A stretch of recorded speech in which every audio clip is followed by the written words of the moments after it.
Dominic Vale built an empire on fear, blood, and absolute control. For 8 years, he ruled the underworld with an iron fist while his quiet wife existed in the shadows of his mansion. Invisible, silent, irrelevant, or so he thought. 21 missed calls. That's all it took to shatter everything. Because when the calls finally stopped, when the silence settled like death itself, Dominic discovered a truth that would destroy him. The woman he ignored wasn't just his wife. She was the architect of everything he owned, and she'd just walked away with the keys to his entire world. Want to see how the most powerful man in the city loses everything to the woman he never saw coming? Stay until the end, hit that like button, and comment what city you're watching from. I want to see how far this story travels. The phone vibrated against the marble nightstand for the 21st time. Dominic Vale didn't even glance at it. He lay sprawled across Egyptian cotton sheets in the penthouse suite of the Grandeur Hotel, one arm draped across Simone's bare shoulders, the other holding a glass of scotch that cost more than most people's monthly rent. The city glittered below them through floor-to-ceiling windows, a kingdom of lights that bent to his will, that trembled at his name. Simone traced lazy circles on his chest, her red nails like bloodstains against his skin. "That's the 5th time in an hour," she murmured, her voice thick with amusement. "Persistent little thing, isn't she?" Dominic's jaw tightened almost imperceptibly. "Don't." "What?" Simone propped herself up on one elbow, dark hair cascading over her shoulders. Her smile was sharp, knowing. "I'm just saying, most women would have given up by now, but not your sweet, devoted wife." She drew out the last word like it was a joke they were both in on. The phone stopped vibrating, started again. 22. "She's probably worried," Simone continued, running one finger along the edge of his jawline. "Sitting in that big empty house, wondering where her husband is, wondering who he's with." She laughed, a sound like champagne bubbles, effervescent and empty. "Poor thing probably has dinner waiting. Does she still do that? Set a place for you even when you don't come home?" Dominic set his glass down with more force than necessary. "Simone." "What?" "It's sweet." She nestled back against him, apparently oblivious to the warning in his tone. In a pathetic sort of way. The phone went silent. 22 calls, and then nothing. Dominic told himself he didn't notice. Told himself it didn't matter. Elena had been calling him for 8 years. 8 years of unanswered phones, ignored texts, forgotten anniversaries. She'd learned long ago not to expect responses. This was just another night, another absence in a marriage built on the foundation of his indifference and her acceptance. Except Elena had never called 22 times before. She'd never called more than once. "Room service should be here soon," Simone said, already reaching for the hotel phone. "I'm thinking lobster. And maybe that chocolate thing they do, what's it called? The one with the gold leaf?" Dominic's phone sat dark and silent on the nightstand. The absence of vibration felt somehow louder than its presence had been. "Dominic?" Simone waved a hand in front of his face. "Are you even listening to me?" "Order whatever you want," he said automatically. His mind was elsewhere now, caught on a detail he couldn't quite name. Elena didn't panic. Elena didn't chase. In 8 years of marriage, she'd perfected the art of existing around him, present but not demanding, there but not imposing. She managed his household with the efficiency of a 5-star hotel, kept his legitimate business affairs running smoothly, and asked for nothing in return except the empty title of Mrs. Vale. She'd certainly never called him 22 times in a row. "You're thinking about her." Simone's voice had gone cold. "I'm not." "You are." She sat up fully now, the sheet falling away. "I can always tell. You get this look, like you're trying to solve a puzzle that doesn't have enough pieces." "There's no puzzle," Dominic said, but his eyes drifted back to the phone. Still dark, still silent. The silence felt wrong. Simone followed his gaze and something ugly flickered across her face. "You want to call her back?" "I don't." "Then why are you staring at it?" "I'm not—" Dominic stopped himself, recognizing the trap. This was what Simone did, pushed and prodded until she got a reaction, any reaction, just to prove she could. He'd found it exciting once, that constant need for his attention. Now it just exhausted him. She's your wife, Simone said, investing the word with contempt. Not your mother. She doesn't need to know where you are every second of every day. She doesn't ask where I am. Exactly. Simone reached for her own drink. So why start caring now? Why indeed? Dominic swung his legs out of bed, suddenly restless. He walked to the window, looked down at the city that feared his name. Out there, in the darkness, his empire spread like roots through concrete, nightclubs and construction sites, shipping yards and political offices, legitimate businesses that laundered dirty money and dirty money that funded legitimate businesses. All of it running smoothly, all of it under his control. And at the center of it all, in the mansion on Blackwood Drive, sat Elena. Elena, who managed his calendar. Elena, who handled his correspondence. Elena, who somehow always knew which politician needed courting, which judge needed paying, which business associate was getting too ambitious. Elena, who had just called him 22 times and then stopped. I need to make a call, Dominic said. Are you serious right now? Simone's voice pitched upward. We finally have a night together, a whole night, not just a few hours. And you're going to spend it worrying about her? I'm not worrying about her, What? Checking in? Making sure the little wife isn't too lonely?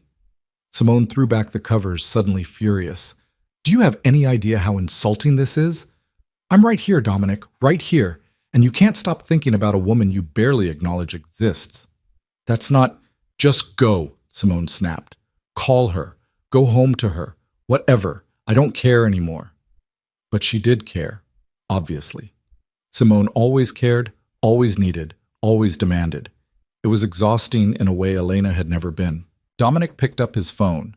Still no new calls, no messages, no frantic follow-ups, just silence where there had been persistence.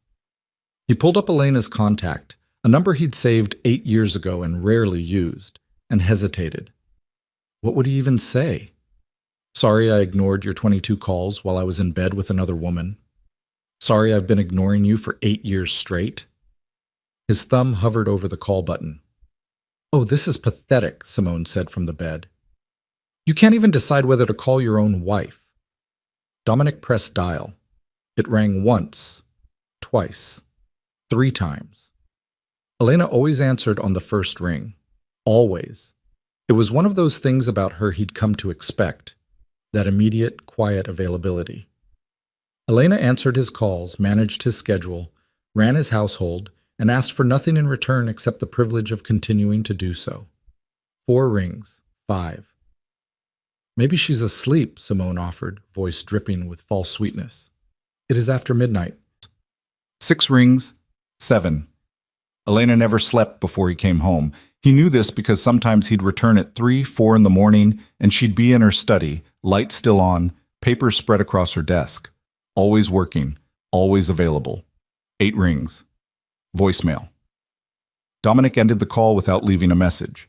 Immediately dialed again. Same result. 8 rings, voicemail, silence. Maybe she dropped her phone in the toilet, Simone suggested. Or maybe, and here's a crazy thought, maybe she's finally gotten tired of waiting around for a husband who doesn't give a damn about her. Dominic tried a 3rd time. Same 8 rings, same voicemail, same empty silence. Something cold settled in his chest. I need to go home, he heard himself say. You're joking. I need to— It's 1 in the morning, Dominic, 1 in the morning. She's probably just asleep or ignoring you, which would be fair, honestly. But Elena didn't ignore calls. Elena didn't sleep until he was home. Elena didn't call 22 times and then disappear into silence. Dominic was already reaching for his clothes. This is unbelievable, Simone said, watching him dress with wide, angry eyes. You're actually leaving. You're actually leaving me here to go check on a woman who's been a ghost in your life for 8 years. I'll call you tomorrow. Don't bother. Dominic didn't respond.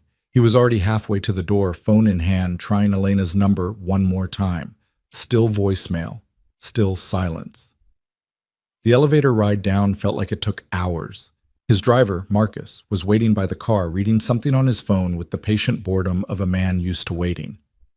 Home, Dominic said, sliding into the back seat. Marcus glanced at him in the rearview mirror, clearly surprised. Dominic never went home before dawn when he was with Simone. Everything all right, boss? Just drive. The city slid past in streaks of neon and shadow. Dominic tried Elena's number twice more. Voicemail. Voicemail. The silence was starting to feel like a presence, heavy and ominous, like storm clouds gathering. Try the house line, he told Marcus. Sir? The house. Call the house line. Marcus did, putting it on speaker. It rang and rang and rang. No one picked up. There's staff there, Dominic said, more to himself than Marcus. There's always staff. Someone should answer.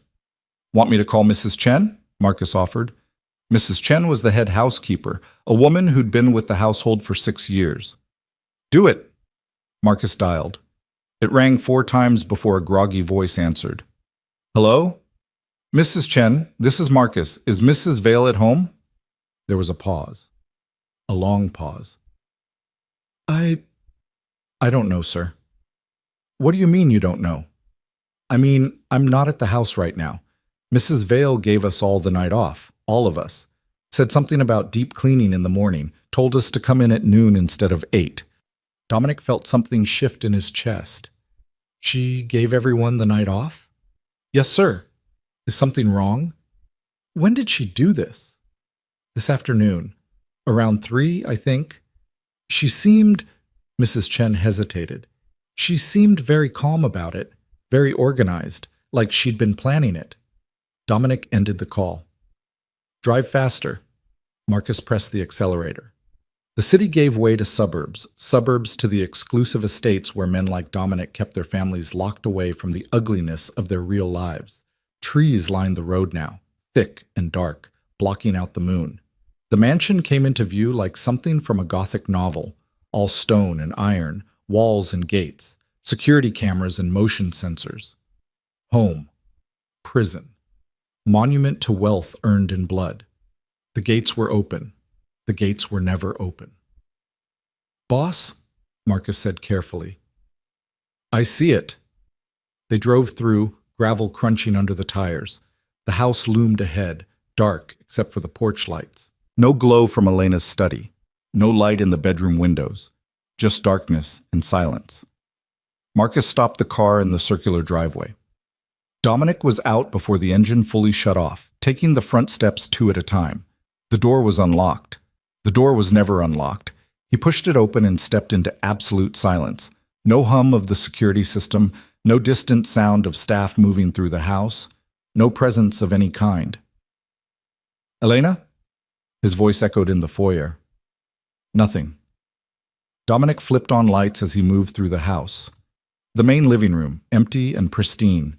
The dining room, table bare, chairs perfectly aligned. The kitchen, spotless, nothing out of place. He took the stairs to the 2nd floor. Elena? Their bedroom, his bedroom really, since Elena had moved to a guest room 3 years ago, was exactly as he'd left it that morning. Bed made, curtains drawn, his cologne on the dresser. He walked down the hall to Elena's room. The door was ajar. Dominic pushed it fully open and froze. The room was empty. Not empty like she'd stepped out. Empty like she'd never been there. The bed was stripped down to the mattress. The closet doors hung open, revealing bare hangers. The dresser drawers sat pulled out, completely vacant. No clothes. No shoes. No jewelry box. No photographs. Nothing. Dominic stood in the doorway, trying to process what he was seeing. This wasn't someone leaving in a hurry. This was surgical. This was planned. He moved to her study down the hall. The room where Elena spent most of her time, where she managed his calendar and correspondence, where she worked late into the night on things he'd never bothered to ask about. Empty, desk cleared, filing cabinets open and bare, bookshelves vacant. The only thing remaining was a wall calendar, and every single date for the next 3 months had been X'd out in red marker. Dominic's phone buzzed. A text from an unknown number. Don't look for me. His hands shook as he typed back. Where are you? 3 dots appeared. Disappeared. Appeared again. Somewhere you'll never find me. Somewhere I should have gone 8 years ago. Elena, what is this? This is me leaving. This is me choosing myself. This is what 8 years of silence looks like when it finally finds its voice. Come home. We can talk about this. The response came immediately. I was home. For 8 years, I was home. You were the one who was never there. Dominic moved through the house like a man searching for evidence of his own existence. Every room Elena had occupied was empty. Every space she'd filled was now void. Even the small touches, the flowers she kept in the front room, the books she left on the side tables, the way she arranged throw pillows on the couch, all of it gone. She'd erased herself completely. His phone rang. Not Elena, a blocked number. He answered. Mr. Vale? A man's voice, professional and cold. This is First National Bank. There's been some activity on your accounts we need to discuss. What kind of activity? We're showing several large transfers made this afternoon. We wanted to verify they were authorized. Dominic's grip tightened on the phone. What transfers? Approximately $40 million moved across 6 accounts, all authorized with proper security clearances and passwords. We just wanted to confirm I didn't authorize any transfers. Silence on the other end. Then, Sir, these transfers required both account access and security credentials that only you and one other authorized party would have. Elena. I need those transfers reversed, now. I'm afraid that's not possible, sir. The funds were transferred to offshore accounts with tight security protocols. The receiving banks have strict policies about, I don't care about their policies. That's my money. Actually, sir, the banker's voice went carefully neutral. According to our records, Mrs. Vale is listed as a co-owner on these accounts, has been since they were opened. She had every legal right to. Dominic ended the call. Immediately dialed his lawyer, Thomas Harrigan, a man who'd kept Dominic out of prison more times than either of them could count. Dominic, do you know what time it is? I need you to freeze all my accounts. Everything. Every bank, every asset, everything. What? Why? Elena's taken money, a lot of money. I need everything locked down until… Dominic. Thomas's voice had gone very quiet. I can't do that. What do you mean you can't do that? I mean, I tried to call you 6 times tonight. I mean, I've been attempting to reach you for hours. I mean, Elena was in my office this afternoon with paperwork that suggests she's been preparing for this for a very long time. The cold in Dominic's chest spread outward. What paperwork? Financial documents, account access forms, legal authorizations. Dominic, she's been a co-signer on almost everything you own. I never questioned it because you had me set it up that way 8 years ago. You said she needed access to manage household expenses, and how much can she access? Thomas exhaled slowly. Based on what I'm seeing, almost everything. The houses are in your name, but the accounts, the investments, the offshore holdings, she has legal access to about 80% of your liquid assets. Dominic's vision blurred at the edges. She can't just take it. Actually, she can. And from what I'm seeing on my end, she already has. I'm getting notifications from banks, investment firms, property managers. Dominic, she's been moving money all day. Small amounts from each account, nothing large enough to trigger automatic fraud alerts. But it adds up to… how much? I won't know the full extent until morning, but preliminary numbers suggest somewhere in the range of 90 to 100 million. The phone slipped from Dominic's hand, clattered to the floor. $100 million. Gone. He picked up the phone with shaking hands. Find her. I've already got people looking, but Dominic, she's smart. Whatever she's planned, she's been planning it for a long time. The offshore accounts are in jurisdictions that don't cooperate with U.S. investigations. The paper trail is sophisticated enough that it would take months to untangle, if we even can. I don't have months. Then you'd better figure out what else she has access to, Thomas said quietly, because if she took the money, she probably took other things too. Dominic ended the call, stood in the empty study, looked at the calendar with its red X's marking off the future like days crossed out of a prison sentence. His phone buzzed again. Another text from the unknown number. You're probably noticing things are missing. Money, files, access.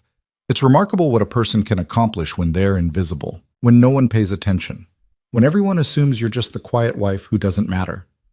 Elena, this isn't funny. It's not meant to be. It's meant to be final.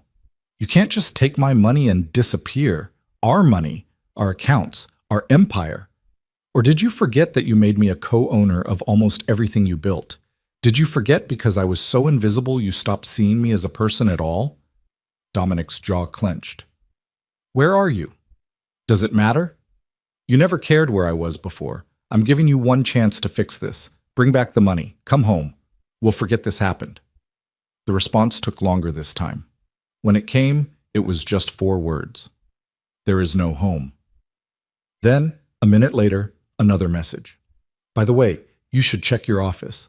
Downtown. The one you think is so secure.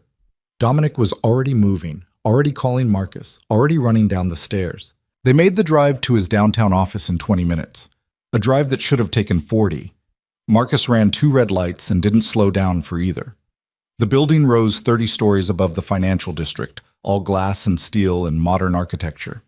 Vale Enterprises occupied the top 5 floors, legitimate businesses that made legitimate money and provided a legitimate front for everything else Dominic did. The lobby security guard looked up in surprise as Dominic burst through the doors. Mr. Vale? Sir, I wasn't expecting my office, now. They rode the elevator in silence. Dominic's reflection stared back at him from the polished brass doors.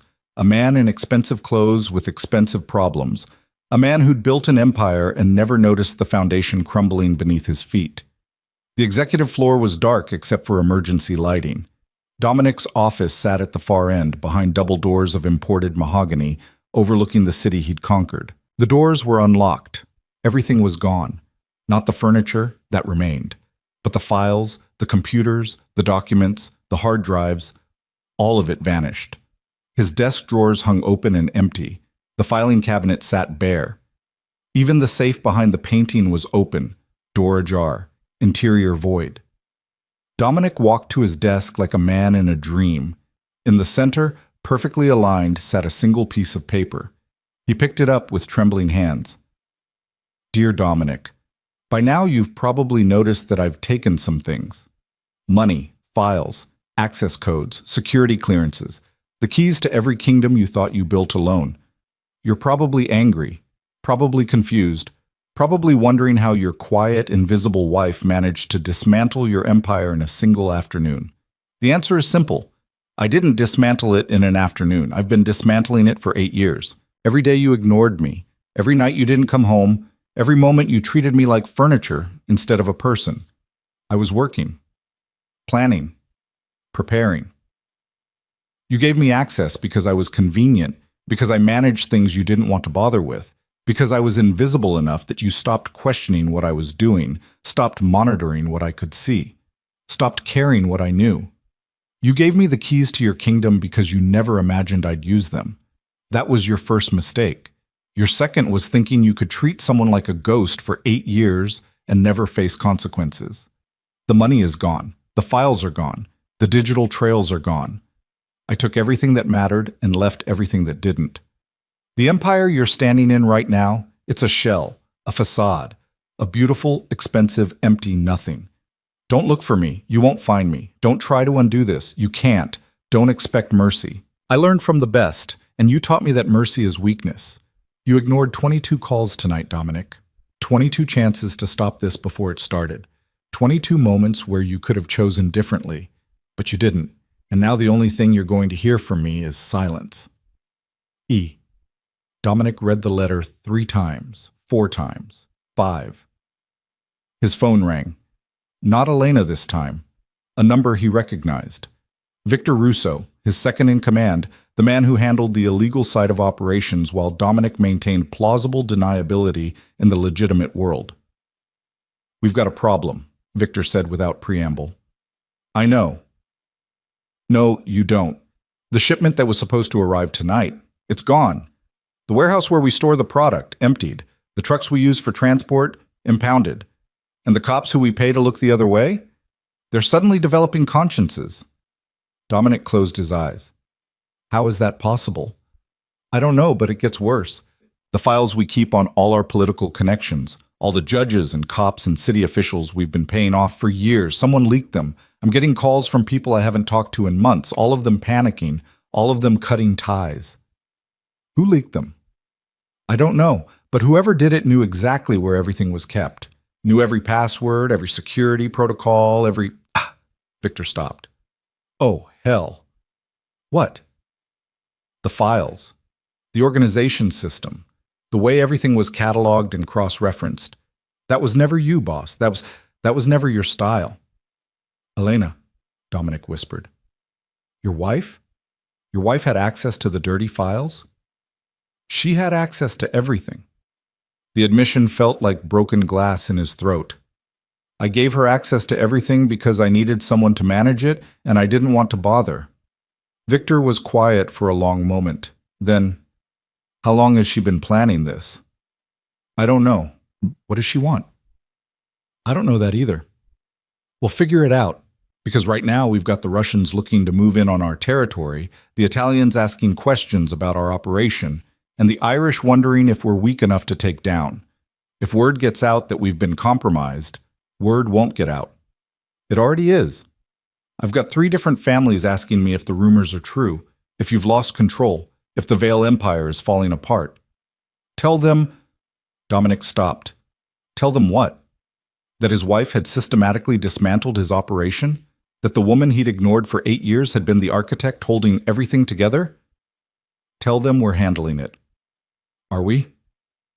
Dominic looked around his empty office, looked at the letter still clutched in his hand, looked out at the city that suddenly felt less like a kingdom and more like a grave.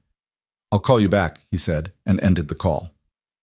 For a long time, he just stood there. Outside, the city glittered with life. Cars on streets, lights in windows, people living their small, uncomplicated lives. People who didn't build empires on blood. People who didn't ignore their wives until those wives decided to burn everything down. His phone buzzed, another text from the unknown number. Still think I'm just the quiet wife who doesn't matter? Dominic typed back with shaking hands. What do you want? The response came immediately. I wanted you to notice me. I wanted you to care. I wanted 8 years of marriage to mean something more than a convenient arrangement. But you never noticed. You never cared. And now it's too late. What do you want from me now? 3 dots appeared, disappeared, appeared again. Then, I want you to understand what it feels like to be invisible, to be dismissed, to be treated like you don't matter. I want you to feel what I felt for 8 years, and then I want you to live with it, forever. The dots disappeared. No more messages came. Dominic tried calling the number. It went straight to an automated message. This number is no longer in service. He tried texting. Message failed to send. She was gone. Dominic walked to the window, pressed his forehead against the cold glass. Below, the city continued its indifferent existence. Above, the sky was starting to lighten with the approach of dawn. Somewhere out there, Elena was watching, waiting, probably laughing at how easily she'd dismantled the empire he'd thought was unshakable. And Dominic realized, with a clarity that felt like a knife between his ribs, that he had no idea how to fight an enemy he'd never bothered to see. His phone rang again. A number he didn't recognize. He answered, Mr. Vale? A woman's voice, professional and precise. This is Sarah Chen from the district attorney's office. We need you to come in for questioning regarding irregularities in several of your business accounts. On what grounds? We've received documentation suggesting financial fraud, money laundering, and several other charges I'd prefer to discuss in person. I have lawyers for this. Your lawyers have already been contacted. They're recommending you cooperate fully. The documentation we've received is quite comprehensive. Whoever provided it clearly had intimate knowledge of your operations. Elena. I'll have my lawyers contact you, Dominic said, and ended the call. But even as he said it, he knew it wouldn't matter. Elena hadn't just taken his money, she'd taken his protection, his power, his entire carefully constructed shield against consequences. She'd taken everything, and she'd done it so quietly, so carefully, so invisibly, that he'd never seen it coming. The sun rose over the city, painting everything in shades of gold and amber. It should have been beautiful. Instead, it felt like watching the walls close in, like seeing the end approaching in slow motion. Dominic's phone buzzed one final time. Not a text, an email. No sender name, no subject line, just a single sentence in the body. You had 22 chances to stop this. You chose silence. Now silence is all you'll have. He read it 3 times before he understood. Elena wasn't coming back. Elena wasn't negotiating. Elena was already gone, already free, already somewhere he'd never find her. And Dominic Vale, the man who'd built an empire on fear and blood, the man who'd thought himself untouchable, was standing in an empty office, watching his kingdom crumble, finally understanding what 8 years of being invisible felt like. The silence was deafening, and it was only just beginning. The first domino fell at 6:47 a.m. Dominic was still standing in his empty office, Elena's final email burning in his mind when his phone erupted with incoming calls. Not 1 or 2, a cascade of them, lighting up his screen like a slot machine paying out in disaster. Victor Russo, Thomas Harrigan, the bank, another bank, the accountant, He answered Victor's call first. "They hit the warehouse in Red Hook," Victor said without greeting. His voice had the flat, controlled tone of a man delivering news about a terminal diagnosis. Police raid, federal agents, they knew exactly where everything was, exactly what to look for, down to which false walls hid the product and which shipping containers were clean. Dominic's grip tightened on the phone. "How much did we lose?" "Everything. 12 million in product gone. But that's not the worst part." Victor paused. "They arrested Mickey Chen and 4 of his crew. And Mickey's talking. Mickey doesn't talk. Mickey's looking at 25 to life on trafficking charges. Someone provided the feds with documentation that ties him directly to 3 years of shipments. Dates, amounts, routes, everything. His lawyer says the evidence is airtight." "What kind of documentation?" "The kind that only exists in our private files. The kind that was stored on encrypted servers in your office. The kind that—" Victor stopped. "The kind that your wife apparently copied before she disappeared." Dominic moved to his desk chair and sat down heavily.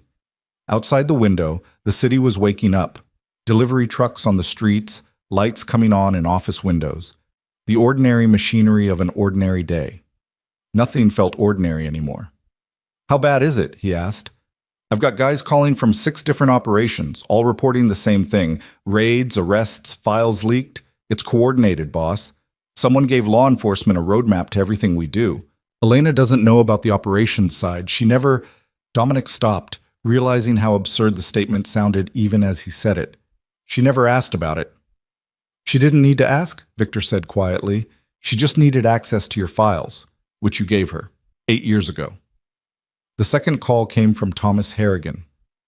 "I need you to listen very carefully," the lawyer said. His voice had the careful precision of someone defusing a bomb.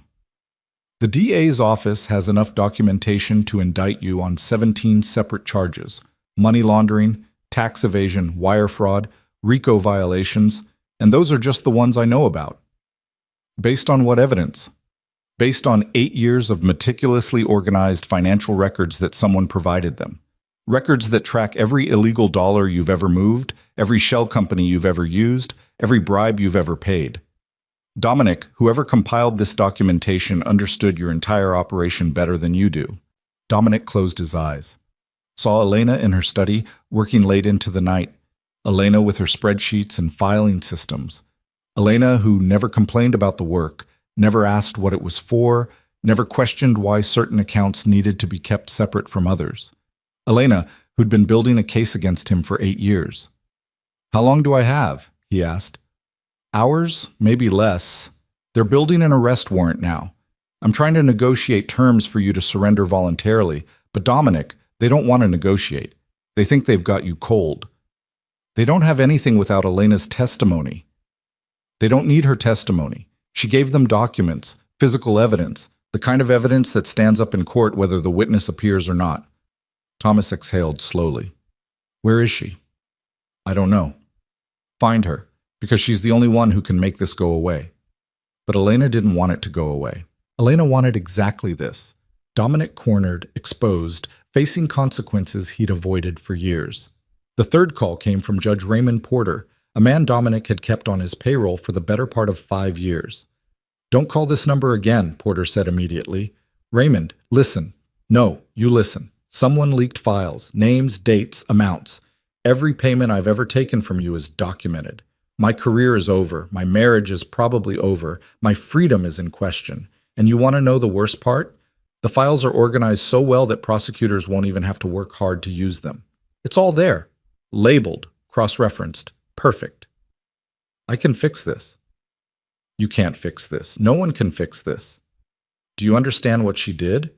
Your wife, your quiet, invisible wife, she didn't just burn you. She burned everyone connected to you.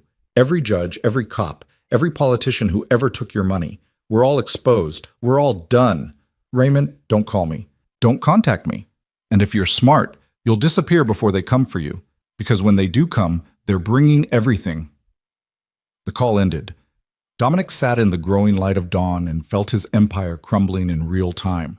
Not slowly, not gradually, but with the swift, brutal efficiency of a controlled demolition. His phone rang again. City Councilman Marcus Webb, another man on Dominic's payroll. I just got a visit from the FBI, Webb said. His voice shook. They have records of every payment, every favor, every vote I killed for you. They showed me spreadsheets, Dominic. Spreadsheets with my name on them, with dates and amounts and... Jesus Christ, she even included notes about what each payment was for. Marcus, calm down. Calm down. My political career is over. My reputation is destroyed. They're talking about corruption charges, bribery, conspiracy. Webb's voice cracked. How could you let this happen? I didn't let anything happen. You gave her access.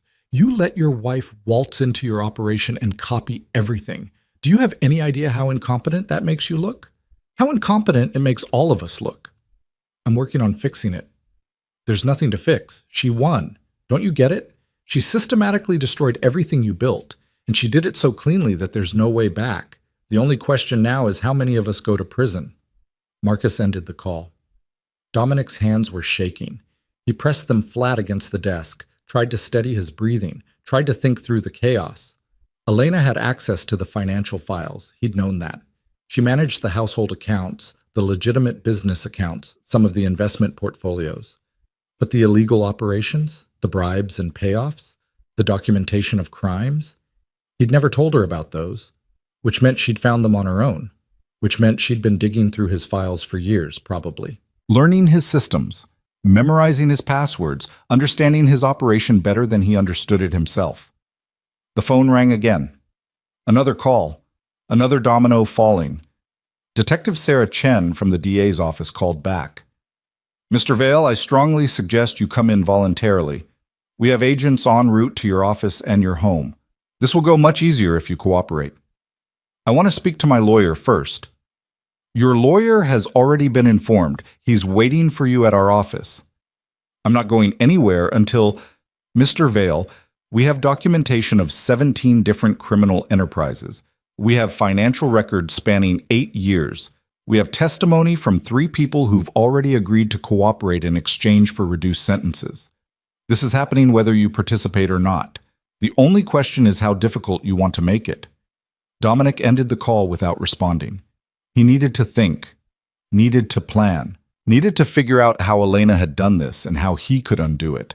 But before he could formulate a coherent thought, the elevator dinged in the hallway outside his office. Footsteps. Multiple sets. The door opened without a knock. 6 federal agents and FBI windbreakers entered his office with practiced efficiency. Behind them, Detective Chen, looking grimly satisfied. Dominic Vale, she said formally, you're under arrest for money laundering, wire fraud, racketeering, and conspiracy to commit... I know my rights, Dominic interrupted, and I'm invoking them. I want my lawyer. He's already been contacted.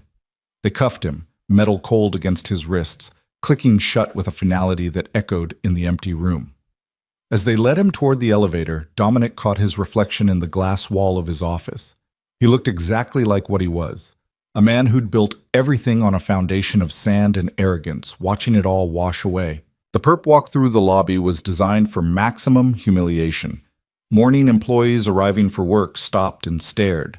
Security guards who'd greeted him respectfully for years now looked away. The cameras outside, news crews who'd somehow been tipped off to his arrest, flashed and clicked like hungry predators. They put him in the back of an unmarked sedan. Detective Chen slid into the passenger seat while another agent drove. "You want to tell us where your wife is?" Chen asked conversationally. "I want to speak to my lawyer." "That's your right.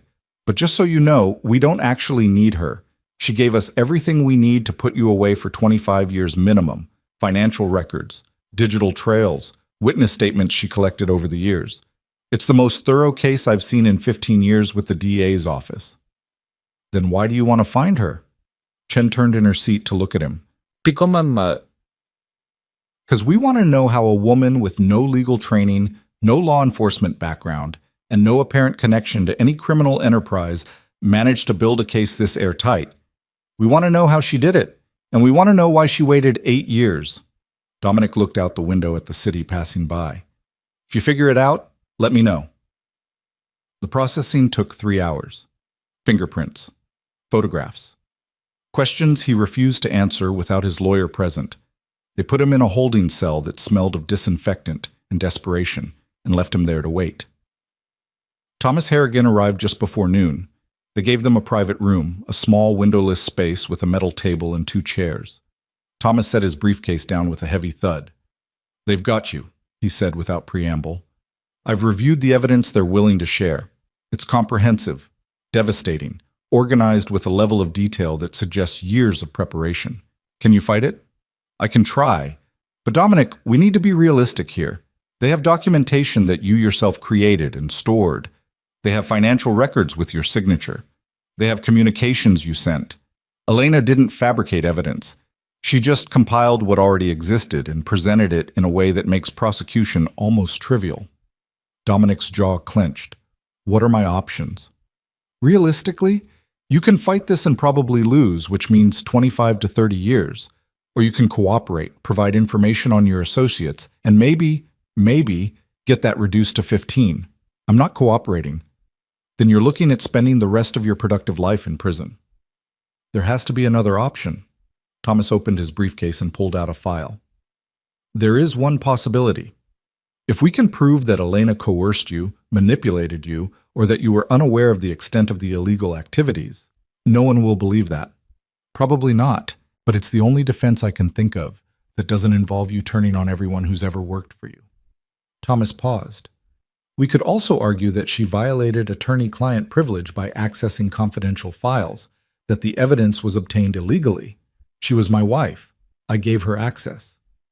"Did you give her access to incriminate yourself?" "I gave her access to manage the household, to handle correspondence, to—" Dominic stopped. "I never specifically authorized her to access criminal files." "Did you specifically prohibit it?" "No." "Did you password protect sensitive information?" "Yes, but—" Dominic closed his eyes. "But I kept a master list of passwords, in case I forgot them. She probably found it." "Where did you keep this list?" "In my desk drawer, at home." Thomas rubbed his temples. "So your defense is that you kept a list of passwords to your criminal enterprises in an unlocked desk drawer in a house you shared with your wife, and you're surprised she found it." When he put it that way, it sounded insane. "I trusted her," Dominic said quietly. "You ignored her," Thomas corrected. "There's a difference. Trust implies attention. You just assumed she wouldn't betray you because you'd never bothered to consider her capable of it." The words landed like physical blows. "Can you get me out on bail?" "I'm trying, but given the flight risk and the severity of charges—" Thomas shook his head. "You'll probably be held pending trial." "I'm sorry, Dominic, I really am. But Elena didn't just outplay you, she destroyed the board." They took him back to the holding cell. Hours passed. The afternoon faded into evening. Through the small window high on the wall, Dominic watched the light change from gold to amber to gray. His phone, confiscated during processing, sat somewhere in an evidence locker. But even if he'd had it, who would he call? His associates were all scrambling to save themselves. His political connections were severing ties. His empire was collapsing so quickly he could almost hear it. The sound of dominoes falling, one after another in perfect sequence. Elena had planned this. Not impulsively, not in a moment of anger. She'd spent 8 years methodically learning every detail of his operation, copying every file, documenting every crime, and then she'd waited for exactly the right moment to release it all. 22 calls tonight, 22 chances to answer. If he'd just picked up the phone, would she have stopped? Would she have given him a warning? One last opportunity to see her, to acknowledge her, to treat her like something more than furniture? Or had she been past that point already? Had those 22 calls been a test she knew he'd fail? The cell door opened. A guard gestured for him to follow. They led him to another room, larger this time, with a phone on the table and a two-way mirror on the wall. "You have a call," the guard said. 5 minutes. Dominic picked up the receiver. "Hello? Hello, Dominic?" Elena's voice, calm, clear, completely devoid of emotion. His hand tightened on the phone. "Where are you?" "Somewhere safe. Somewhere you'll never find me." "Elena, listen to me." "No." "You listen." Her voice didn't rise, didn't sharpen. It just settled into the tone of someone delivering a prepared statement. "By now you've realized what I took. Money, files, protection, everything that made you powerful. You don't understand what you've done. I understand perfectly. I've dismantled your empire. I've exposed your crimes. I've ensured that everyone who enabled you will face consequences. And I did it with information you gave me access to, using systems you taught me to operate, following patterns you established over 8 years of ignoring my existence. People will come after you. Dangerous people. People who've lost everything because of what you did. Let them try." There was something cold in her voice now. "I've been invisible for 8 years, Dominic. I know how to disappear. But you were always so loud, so visible, so certain everyone was watching you. You never learned how to hide, and now you can't. What do you want from me?" "I want you to confess." The words hung in the air between them. Confess to what? The murder of Anthony Castellano, March 15th, 2019. You shot him twice in the chest and once in the head, then had Victor Russo dispose of the body in the Hudson River. Confess to that, and I'll give you a chance to survive. Dominic's blood went cold. How do I know? Because you came home that night at 3 a.m. with blood on your shirt cuff. Because you burned your clothes in the backyard. Because Victor called you 17 times in the following week, always from burner phones, always agitated. Because I'm not an idiot, Dominic. I'm just invisible, and invisible people see everything. I'm not confessing to murder. Then you'll lose everything anyway. The money's already gone, locked in accounts you can't access, converted to assets you can't trace. The files are with law enforcement. Your associates are turning on you. Your political protection has evaporated. You have nothing left to bargain with. I have you, Dominic said. You're my wife. You can be compelled to testify. Elena laughed, a sound he'd never heard from her before. It was neither warm nor cold, just empty. I can't be compelled to testify if no one can find me, and I can't be found if I don't exist. What does that mean? It means Elena Vale died yesterday. Paperwork filed, death certificate issued, a Jane Doe in the morgue with no fingerprints and dental records that match mine. As far as the world is concerned, I'm gone. And the woman on this phone? She's no one. A ghost. A phantom. A memory you can't quite grasp. Dominic's mind raced. You faked your death? I did what I needed to do to be free. Confess to the Castellano murder, Dominic. Go to prison for a crime you actually committed instead of drowning in all the evidence I provided. At least that way you'll have some dignity. And if I refuse, then you'll be tried for 17 different crimes, convicted of most of them, and spend the next 30 years in a federal prison while your empire gets divided up by rivals who smell blood in the water. Either way, you lose. But this way, you lose with honor. There's no honor in confessing to murder. There's no honor in what you've been doing for the past 8 years either. At least this way, you face consequences for something real. Dominic pressed his forehead against the cool metal table. Why are you doing this? Because 22 calls, Dominic. 22 times I reached out. 22 chances you had to see me, to notice me. To remember I existed. Her voice finally showed emotion. Not anger, but something worse. Disappointment. You couldn't even answer the phone, so I stopped calling, and when I stopped calling, your entire world fell apart. Do you understand what that means? Tell me. It means I wasn't the invisible one. You were. You were so busy being loud and powerful and feared that you never noticed the real power was in the silence. Was in the woman who managed your accounts and organized your files and made sure everything ran smoothly. I was the system, Dominic. And systems, when they shut down, take everything with them. The line went quiet for a moment. Then Elena spoke again, and her voice had returned to that terrible calm. You have 48 hours to decide. Confess to Castellano's murder or face trial for everything else. Choose wisely. Elena. The line went dead. Dominic sat holding the receiver long after the dial tone started. A guard eventually came and took him back to his cell, where he spent the night staring at the ceiling, trying to process what his wife had become. Or maybe what she'd always been, and he'd just never noticed. The bail hearing came at 10 o'clock the next morning. Dominic sat in the courtroom wearing an orange jumpsuit that smelled of industrial detergent and other men's desperation. His hands were cuffed in front of him, the metal cutting into his wrists every time he moved. Thomas Harrigan sat beside him in a $5,000 suit, looking like he was attending a funeral for his own career. Judge Margaret Whitmore presided, a woman Dominic had never paid off, never influenced, never even met. That alone told him how carefully Elena had planned this. She'd made sure his case landed with someone who owed him nothing. The prosecutor was a young woman named Jennifer Martinez, hungry and sharp in the way of people who'd grown up with something to prove. She stood when the judge called the case, her voice clear and confident. Your Honor, the state opposes bail. Mr. Vale is a significant flight risk given his substantial financial resources and international connections. He also poses a danger to the community and to potential witnesses. Thomas stood. Your Honor, Mr. Vale has deep ties to this community.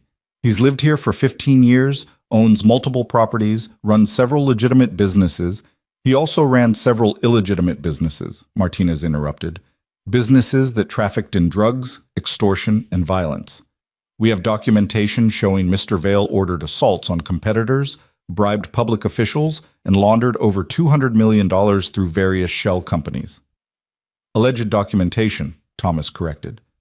None of which has been authenticated or verified. Martinez smiled. It wasn't a pleasant expression. We have 8 years of financial records, all meticulously organized and cross-referenced. We have emails with Mr. Vale's verified signature. We have bank statements, wire transfers, and transaction logs that create an undeniable paper trail. The documentation doesn't need authentication because Mr. Vale created it himself. Judge Whitmore looked at Dominic over her reading glasses. Mr. Vale, do you have anything to say? Dominic started to speak, but Thomas put a hand on his arm. Your Honor, my client maintains his innocence and looks forward to proving it at trial. That's not what I asked. Whitmore's gaze didn't waver. I asked if he has anything to say. Not his lawyer, him. The courtroom went quiet. Dominic could feel eyes on him. Journalists, court observers, probably a few of his former associates who'd come to watch him fall. I didn't do what they're accusing me of, he said finally. Which part? Whitmore asked. The money laundering, the bribery, the racketeering? You're facing 17 different charges, Mr. Vale. Are you claiming innocence on all of them? I'm claiming my right to a fair trial, and you'll get one, but that doesn't mean you get to walk free while we prepare for it.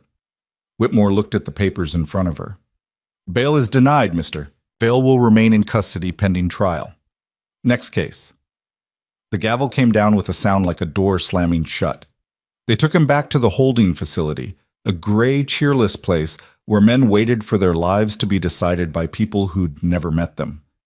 Dominic's cell was 8 by 10, with a metal cot, a toilet, and a small window that looked out at a brick wall. This was his world now. This concrete box. This absence of everything he'd built. Thomas visited that afternoon. He looked tired, like he'd aged 5 years in the past 24 hours. I need you to be honest with me, he said, sitting across from Dominic in the visitor's room. Did you kill Anthony Castellano? Where's this coming from? From the fact that your wife apparently knows about it. And if she knows about it, she might have evidence. And if she has evidence, the DA's office will eventually get it too. Dominic looked at his hands. They were clean now, but he remembered them covered in blood. March 15th, 2019. Anthony Castellano had been skimming from shipments, thinking Dominic wouldn't notice, thinking he was clever enough to steal without consequences. He'd been wrong. If you did kill him, Thomas continued carefully, we need to get ahead of it. Build a defense before they bring charges. They don't have a body. They don't need a body if they have enough circumstantial evidence. Your wife seems to have everything else. Why wouldn't she have this too? Because she wasn't there. She didn't see anything. Are you sure? You said she was invisible. Invisible people see things others don't. Dominic thought about that night. Coming home at 3 a.m, blood on his cuff despite his attempts to clean up. He'd burned the clothes, showered, changed. Had Elena been awake? He'd assumed she was asleep, but then he'd assumed a lot of things about Elena that turned out to be wrong. I need to know what we're dealing with, Thomas pressed. Because if she recorded something, if she saved evidence, if she documented it the way she documented everything else, she couldn't have. There's nothing to document. It was clean. Except for the blood on your shirt. Except for Victor's 17 phone calls. Except for whatever else she noticed that you thought she didn't see. Thomas leaned forward. Dominic, I'm trying to help you, but I can't do that if you won't tell me the truth. The truth is that Elena has nothing. She's bluffing, trying to get me to confess to something she can't prove. Or she's giving you a choice, prison for murder, which carries a finite sentence if you cooperate, versus prison for everything else, which could mean you die behind bars. Dominic stood abruptly. The guard in the corner tensed, hand moving toward his weapon. I'm not confessing to anything, Dominic said. Tell Elena, if you can find her, that I'm calling her bluff. Thomas gathered his papers slowly. I hope you're right, because if you're wrong, you're not just gambling with your freedom. You're gambling with whatever's left of your life. The next 48 hours moved like sludge. Dominic spent them in his cell, watching the light change through the small window, trying to think of a way out of the trap Elena had constructed. But every angle he examined led to a dead end. The money was gone, locked in accounts he couldn't access. His political protection had evaporated. Every official he'd ever bribed was now scrambling to save themselves. His crew was fragmenting. Victor had already started distancing himself, probably preparing to flip for a deal. And Elena was a ghost. Legally dead. Physically gone. Impossible to find, impossible to threaten, impossible to negotiate with. She'd thought of everything. On the third morning, a guard came to his cell with a message. You've got a visitor, says she's your sister. Dominic didn't have a sister. They took him to a private visiting room, not the usual area with phones and glass partitions, but a small conference room reserved for attorney visits. A woman sat at the table with her back to the door. Dark hair pulled into a severe bun.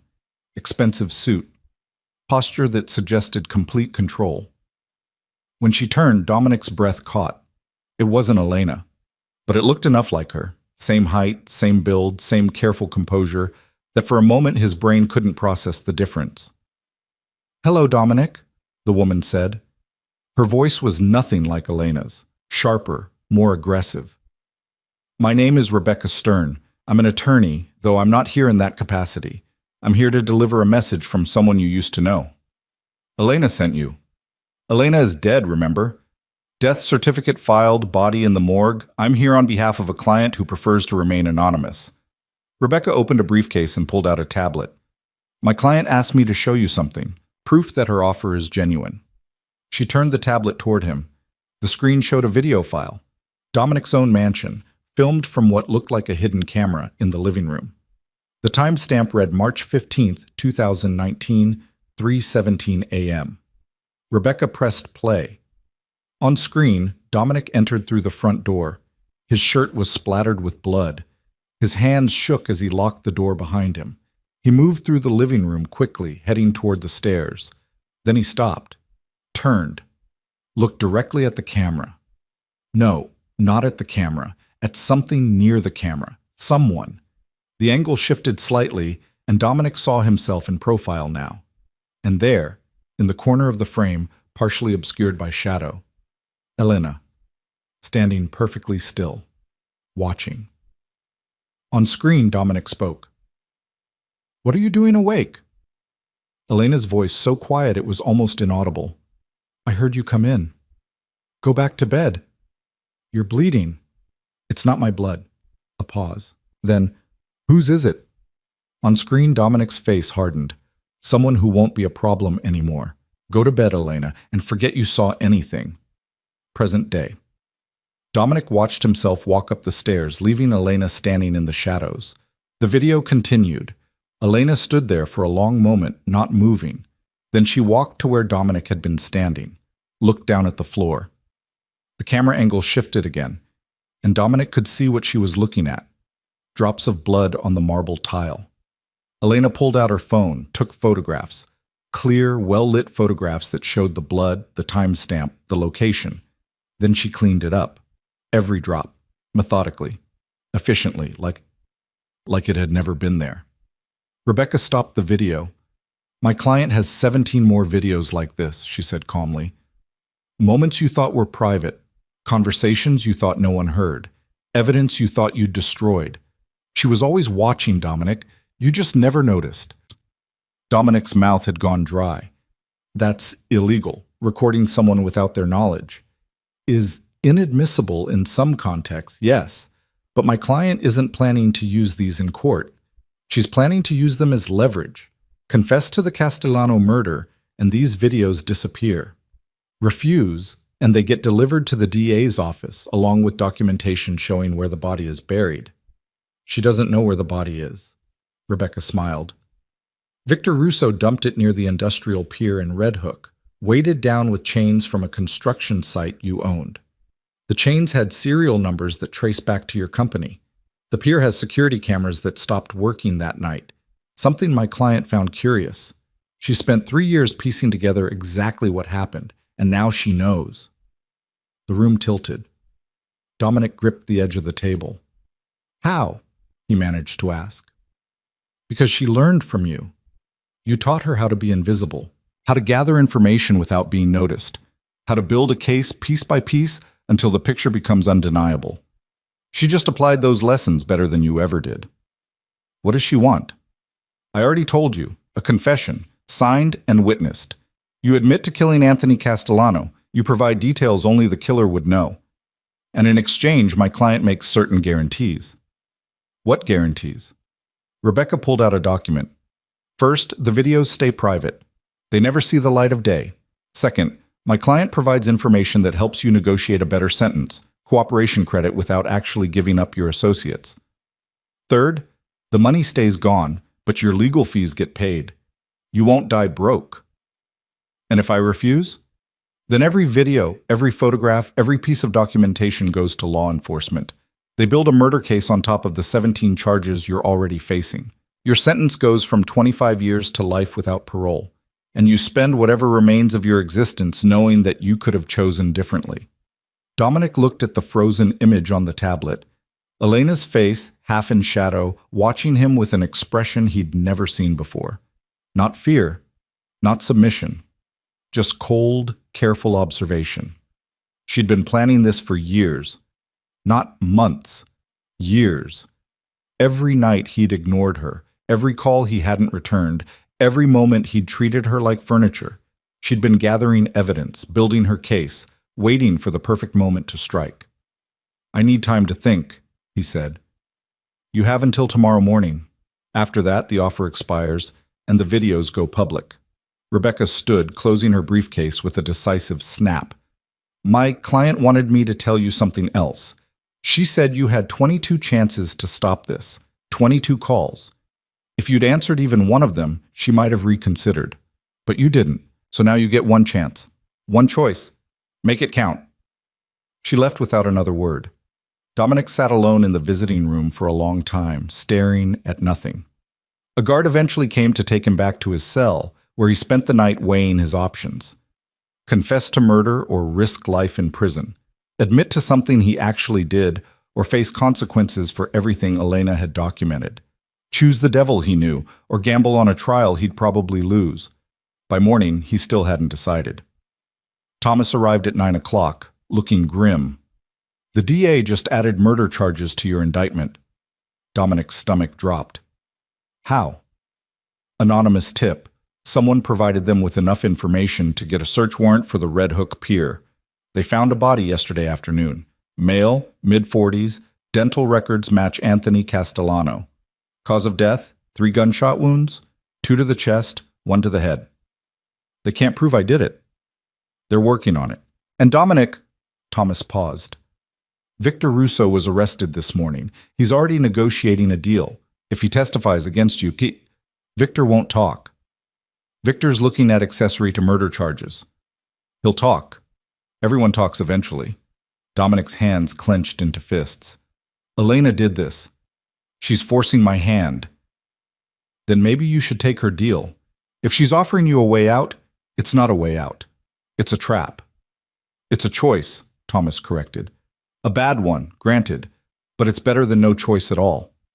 But Dominic had spent 20 years making choices, building an empire, taking what he wanted, eliminating anyone who stood in his way. The idea of surrender, of letting Elena dictate his fate, felt like swallowing glass. Set up a meeting, he said finally, with Rebecca Stern. Tell her I want to talk. Rebecca came that afternoon. Same suit, same controlled demeanor, same briefcase full of evidence that could destroy what remained of his life. I'm listening, Dominic said. The offer stands. Confession for the Castellano murder. Cooperation with prosecution.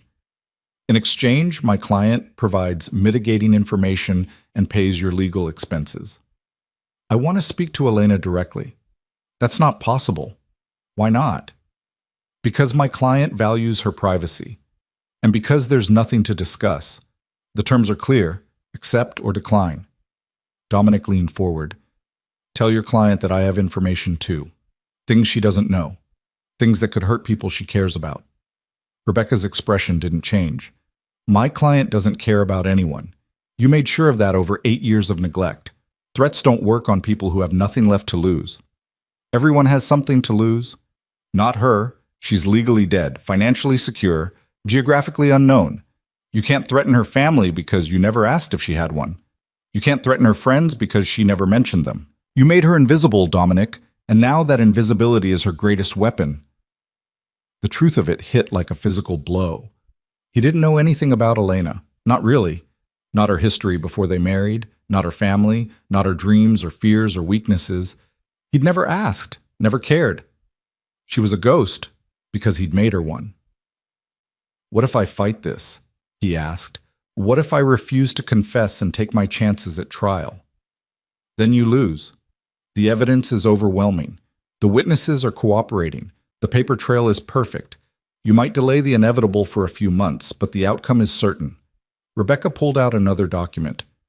My client anticipated you'd be stubborn, so she asked me to show you something else. She slid the paper across the table.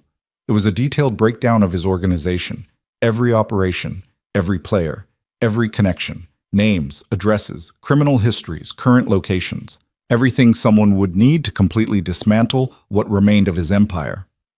This goes to your competitors if you refuse the deal, Rebecca said. The Russians, the Irish, the Italians, everyone who's ever wanted a piece of your territory. My client will hand them a roadmap to exactly how to take it. She'll start a war. She'll end one, your war, the one you've been waging for 20 years. And when it's over, there won't be anything left of the Vale Empire except stories people tell about the man who ignored his wife until she burned his kingdom to the ground. Dominic stared at the document, recognized names, saw vulnerabilities he'd spent years hiding. Elena had found them all. How long did this take her? He asked quietly. 8 years. Every day you ignored her, she learned something new. Every night you didn't come home, she dug a little deeper.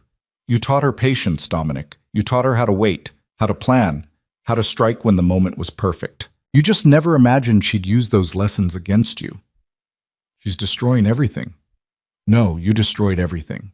She's just making sure everyone knows it. Rebecca stood. You have until midnight tonight. After that, the deal expires. The videos go to the DA. The breakdown goes to your competitors. And you spend the rest of your life watching everything you built get divided up by people who never feared you. Tell Elena I want to talk to her, face to face, one conversation, then I'll decide. She said you'd ask for that. She said no. Why? Because she spent 8 years trying to have a conversation with you. You were never interested. Why should she waste her time now? Rebecca gathered her things and walked to the door. Before she left, she turned back. My client wanted me to tell you something. She said to remember the first year of your marriage.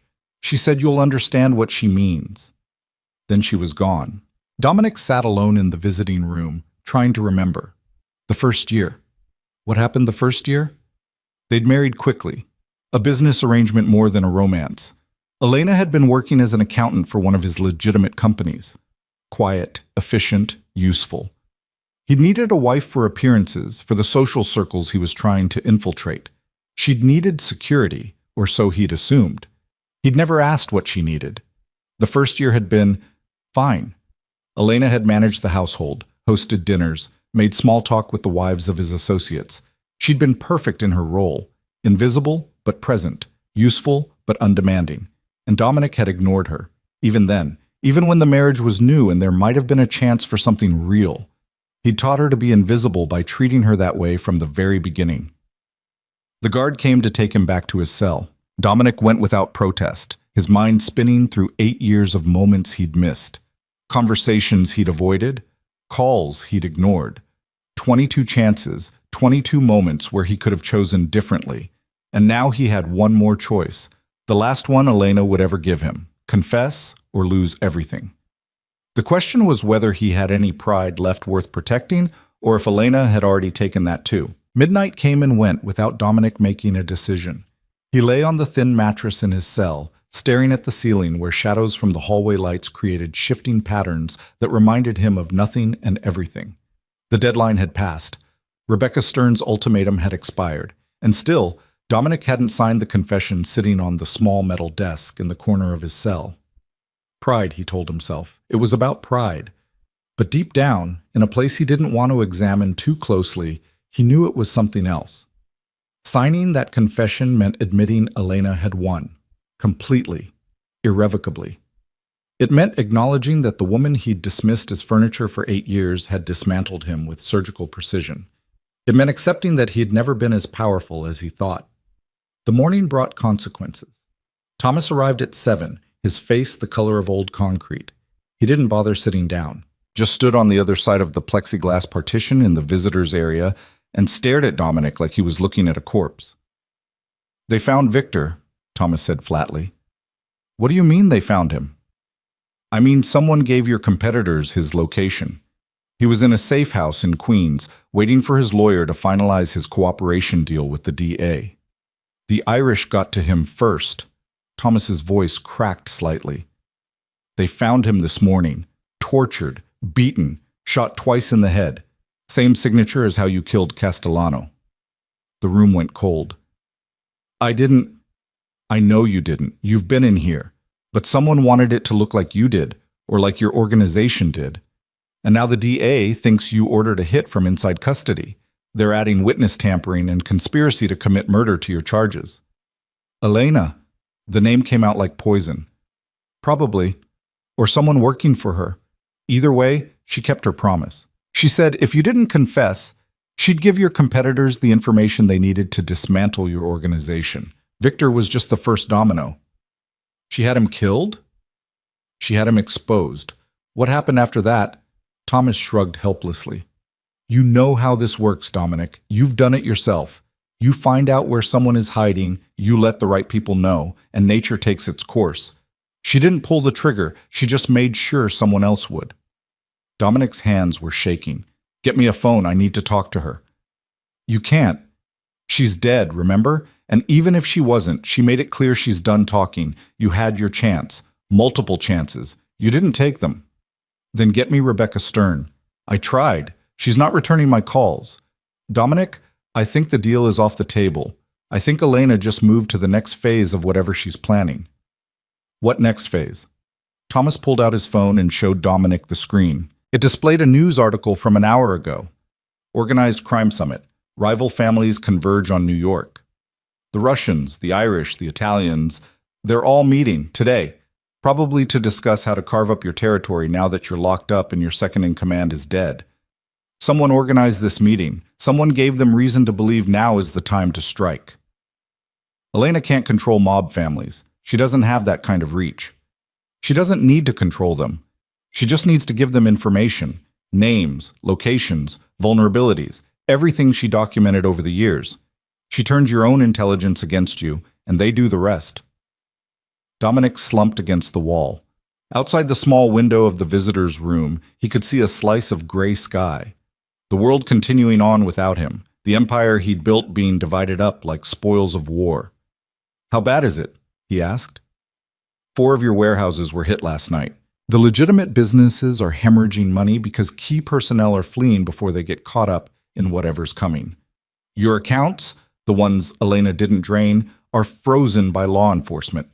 You've got nothing left, Dominic. No money, no muscle, no protection. You're just a man in a cell waiting for a trial you can't win." "I can still fight." "With what? You don't have resources, you don't have allies, you don't even have a functioning organization anymore. Everyone who worked for you is either dead, arrested, or running for cover." Thomas's voice softened slightly. "I'm sorry, I really am. But Elena didn't just outplay you, she ended the game." The guard knocked on the glass. Time was up. Thomas gathered his things slowly, like a man at a funeral. "I'll keep trying to build a defense, but Dominic, start preparing yourself for the reality that you're going to spend the rest of your life in prison. With or without the Castellano confession, the evidence against you is overwhelming." He left without waiting for a response. Dominic sat alone in the visitor's room long after Thomas departed.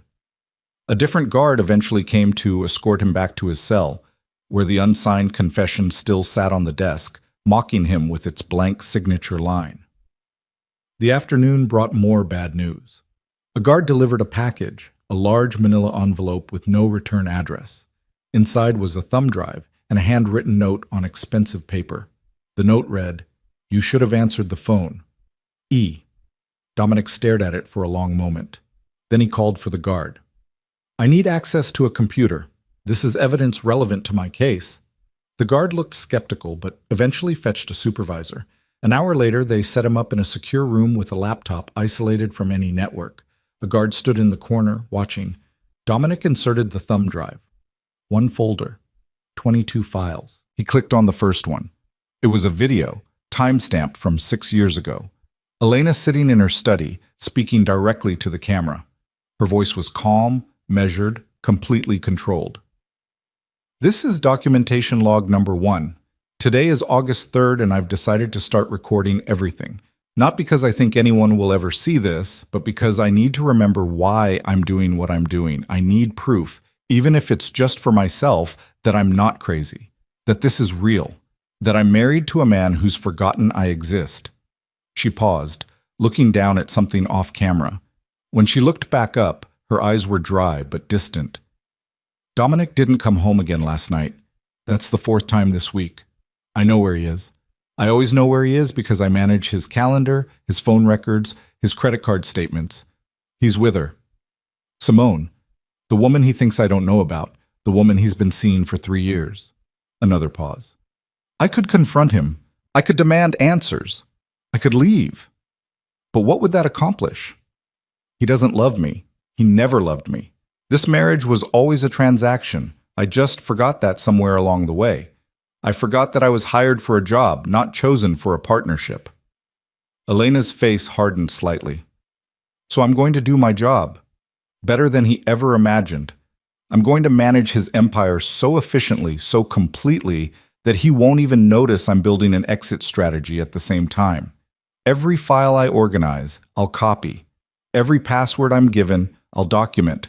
Every conversation I overhear, I'll record. And when the time is right, when I have everything I need, I'll walk away. And he'll finally understand what it means to be invisible." The video ended. Dominic sat frozen, staring at the black screen. He clicked on the second video. Same setup, different date. Elena cataloging another night alone, Another instance of being ignored, another moment that pushed her further down the path toward his destruction. He clicked through all 22 videos, watched 8 years of careful documentation, saw himself through Elena's eyes, distant, dismissive, cruelly indifferent, heard her voice evolve from hurt to resignation to cold determination.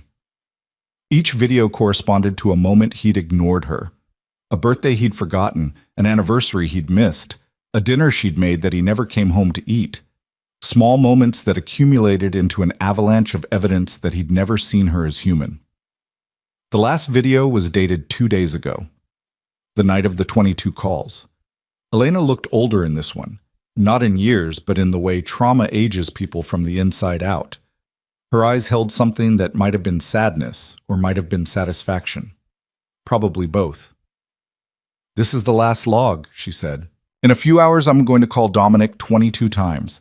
1 call for each of these videos, 1 chance for each year of documentation. I already know he won't answer. He never answers, but I need to give him the opportunity. I need to know that I tried everything before I burned his world to the ground." She looked directly at the camera. "If you're watching this, Dominic, it means you didn't answer. It means you chose her over me one last time. It means you confirmed everything I've spent 8 years learning about you, that I was never a person to you, just a tool, just something useful until it wasn't." Her voice didn't waver. "I want you to know that I didn't do this out of anger. I did it out of necessity. You built an empire on blood and fear, and you used me to hold it together without ever acknowledging that's what you were doing. You made me complicit in your crimes while treating me like I was invisible. And that's the one thing I can't forgive. Not the cheating, not the neglect, but the way you made me part of something terrible and then pretended I didn't exist." Elena stood up, preparing to end the recording. "I'm leaving now. By the time you watch this, everything you own will be gone. Everyone you trust will have turned on you, and you'll be exactly what you made me, invisible, powerless, and alone. I hope it teaches you something, but I doubt it will. Men like you don't learn. They just fall." The screen went black. Dominic ejected the thumb drive with shaking hands. The guard in the corner was watching him carefully, probably wondering what he'd just seen. "I need to make a phone call," Dominic said. "You already used your phone privileges today. This is an emergency. No emergencies allowed. You can make another call tomorrow." Tomorrow. Always tomorrow. Time slipping away like water through his fingers. Dominic returned to his cell, sat on the edge of his cot, looked at the unsigned confession. Elena had given him a choice: confess to Castellano's murder or face trial for everything else. He thought it was about control, about refusing to let her dictate his fate. But it wasn't about control. It was about consequences. For once in his life, facing actual consequences for something he'd actually done. He picked up the pen. His hand hovered over the signature line. 8 years. Elena had spent 8 years planning this. 8 years gathering evidence, documenting crimes, building a case that would destroy him. And in all that time, he'd never noticed. Never cared. Never bothered to see the woman who managed his life was also documenting his downfall. The pen touched paper, then stopped. Because signing this confession wouldn't change anything. Elena had already won. Whether he confessed or not, whether he cooperated or not, the outcome was the same. Prison, loss, the complete dismantling of everything he'd built. The only question was how much dignity he could salvage from the wreckage. He set the pen down, stood up, called for the guard. "I need to speak to my lawyer. Tell him I want to negotiate a meeting with someone who doesn't officially exist." The guard looked confused but relayed the message. Thomas called back an hour later. "What are you doing?" "I want to meet with Elena, face to face. No intermediaries, no lawyers, just the 2 of us." "She'll never agree to that." "Tell Rebecca Stern that I'll sign the confession, but only if Elena meets me first. 1 conversation. That's all I'm asking." "Dominic, just deliver the message." Thomas sighed. "I'll try, but don't get your hopes up. She's been 3 steps ahead of you this entire time. Why would she risk exposing herself now?" "Because she wants me to understand. That's what this has all been about. Making me see what I refused to see for 8 years. She won't be able to resist the opportunity to make sure I really get it. And if you're wrong, Then I signed the confession anyway and spend the rest of my life wondering what she would have said. The response came faster than expected. Rebecca Stern arrived that evening looking simultaneously annoyed and impressed. My client has agreed to meet with you. Once, tomorrow afternoon. Maximum security facility, supervised visit, guards present. You get 30 minutes. After that, you sign the confession, or the deal is permanently off the table. Where? She'll come here. To the facility. But Dominic, Rebecca leaned forward slightly. She's doing this as a courtesy. One last chance for you to understand what you lost. Don't waste it by trying to threaten her or manipulate her. She's holding all the cards. You're holding nothing. I know. Do you? Because you've spent 20 years getting your way through intimidation and violence. That doesn't work anymore. You're powerless. She's free. Remember that when you're sitting across from her tomorrow. Rebecca left, and Dominic spent the night trying to figure out what he'd say. What words could possibly matter after 8 years of silence? What explanation could justify the way he'd treated her? None. There were no words, no excuses, no justification. But he had to try. The next afternoon, they brought him to a private meeting room he'd never seen before. It was smaller than the usual visitors area, with a metal table bolted to the floor and 2 chairs on opposite sides. A guard stood in each corner. A camera in the ceiling recorded everything. Dominic sat down and waited. The door opened. Elena walked in, and for a moment Dominic forgot how to breathe. She looked different, not dramatically. Same height, same build, same careful composure. But something fundamental had changed. She wore an expensive suit he'd never seen before. Her hair was cut shorter, styled differently. She moved with a confidence that seemed to radiate from somewhere deep inside her. She looked free. Elena sat down across from him without a word. For a long moment, they just stared at each other. 8 years of marriage, 8 years of coexistence. And this was the first time Dominic had really looked at her, really seen her. "Hello, Dominic," she said finally. Her voice was exactly as he remembered, quiet, controlled, giving nothing away. "Hello, Elena. You wanted to talk, so talk." Where to even begin? Dominic's carefully prepared words evaporated like morning fog. "Why?" he asked instead. "Why go through all of this? Why not just leave?" "Because leaving wouldn't have accomplished anything. You would have continued running your empire, hurting people, corrupting systems. Someone else would have managed your household and you'd never have learned anything. This way..." She gestured vaguely at the room, at his orange jumpsuit, at the guards watching their every move. "This way you understand consequences. I'm going to prison for the rest of my life." "Yes." "You destroyed everything I built." "Yes." "You don't seem bothered by that." Elena tilted her head slightly. "Should I be? You destroyed me first. Every day for 8 years you treated me like I was invisible, like I didn't matter, like my thoughts and feelings and existence were irrelevant. You killed who I was and expected me to keep serving you anyway. At least when I destroy you, you'll still be alive to learn from it. I never meant to..." "Yes, you did." Her voice sharpened. "Don't lie to yourself now. You meant every ignored call, every forgotten anniversary, every night you spent with another woman. You chose that, actively, every single day. You chose to make me invisible because it was convenient." Dominic's jaw clenched. "And this is revenge?" "No, this is justice. Revenge would be killing you. Justice is making sure you face legal consequences for illegal actions. I'm not destroying you out of spite, Dominic. I'm dismantling an empire built on blood because it should never have existed in the first place. You were part of that empire. You managed it. You helped it run. I was a prisoner in that empire. I managed it because you gave me no other role. And yes, I'm culpable. I should have left years ago. But I was young and scared, and I thought..." She paused. "I thought eventually you'd see me. That's how pathetic I was. I thought if I just did my job well enough, if I just managed things perfectly enough, you'd finally notice I existed as more than a tool." "Elena, 22 calls," she continued, her voice dropping to almost a whisper. "I gave you 22 chances to answer. Do you know how long I sat there listening to it ring, hoping you'd pick up? hoping that maybe, just this once, you'd choose me over her? I didn't know. You didn't care. There's a difference. Elena's eyes met his, and there was something ancient in her gaze, something that had learned patience through suffering.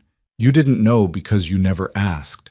About me, about my day, about what I wanted or needed or thought. In 8 years of marriage, you never once asked me how I was doing. The truth of it hit like a sledgehammer. I'm sorry, Dominic said. The words felt inadequate, tiny, meaningless, but they were all he had. I know you are. Now that you've lost everything, now that you're facing consequences. But where was that sorry 6 years ago, 5 years ago, the night of our anniversary when you didn't come home and I ate dinner alone for the 1,000th time? I can't change the past. No, you can't, but you can face it. That's why I'm here. Not to forgive you, not to reconcile, but to make sure you understand exactly what you lost. Tell me. Elena leaned back in her chair. You lost a partner who would have done anything for you. I wasn't just managing your household, Dominic. I was managing your life. Every detail you didn't want to bother with, I handled. Every problem you didn't want to think about, I solved. Every vulnerability in your operation, I identified and fixed. I made you successful, and you never noticed. I noticed you were good at your job. I wasn't your employee, I was your wife. Her voice cracked slightly. I wanted to be seen as your wife, not as staff, not as furniture, as someone you loved. I did. Don't. She held up a hand. Don't lie to me now. You married me because I was convenient, because I was useful, because I fit into your plans for social respectability. You never loved me. You barely liked me. I was just another asset in your portfolio. Dominic wanted to argue, wanted to say she was wrong, but sitting here looking at her across this metal table, he couldn't find the lie that would make it better, because she wasn't wrong. What do you want from me? He asked quietly. I want you to sign the confession. I want you to take responsibility for at least one of the terrible things you've done. And then I want you to spend the rest of your life thinking about all the other terrible things you got away with, all the people you hurt, all the lives you ruined, all the corruption you spread. I want you to sit in a cell and finally understand what it means to be powerless. And then nothing. I disappear. You rot. The empire dies, and maybe the city is a little bit safer without Dominic Vale's shadow hanging over it. You'll never be safe. My enemies will come after you. The families I dealt with, the people I crossed, they'll want revenge. Elena smiled. It was not a pleasant expression. Let them try. I'm dead, remember? Elena Vale died. There's a body in the morgue, death certificate filed, all legal and official. The woman sitting across from you right now, she doesn't exist. No name, no history, no trail. I learned from the best how to disappear. I'll find you. No, you won't. Because in about 5 minutes, I'm walking out of this facility and you'll never see me again. You'll spend the rest of your life in prison wondering where I am, wondering what name I'm using, wondering if I'm happy. She leaned forward. And I will be. Happy. Free. Finally living the life I should have been living 8 years ago. The guard in the corner tapped his watch. Time was running out. Sign the confession, Dominic. Face consequences for your actions, and let me go. What if I don't? Then the murder charge gets added anyway based on the evidence I've already provided. The videos go to the DA. Your competitors get the full breakdown of your organization, and you die in prison knowing you could have chosen dignity but picked pride instead.